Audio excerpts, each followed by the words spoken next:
এই দেখো, ডেট ক্রাউনের চকলেট ডেটস উইথ অ্যালমন্ড, সেখানে লেখা আছে বেটা, মিল্ক চকলেট উইথ অ্যালমন্ডস। দেখি, এটা প্রথমবার নিয়ে এসেছি, খোলি চলো দেখি কি চকলেট আছে, খেয়ে বলছি তোমাদেরকে। খা, খেয়ে বল। আমি একটা খাই, তুই একটা খা। সারা স্কুলে আছে, এসে খাবে, জানতে যদি পারে যে আমার বিনা ওরা খুলে ফেলেছে।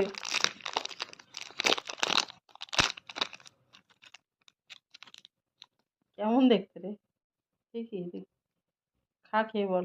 ও, ভিতরে একটা আমন্ড, এলটা মনে হয় উচ্চারণ হয় না, সাইলেন্ট থাকে। আর বাইরে খেজুর, তার উপরে চকলেট। কেমন লাগছে? হুম। হুম। তোর পাপা মালয়েশিয়া থেকে চকলেট এনেছিল না, সেরকম টাইপের না?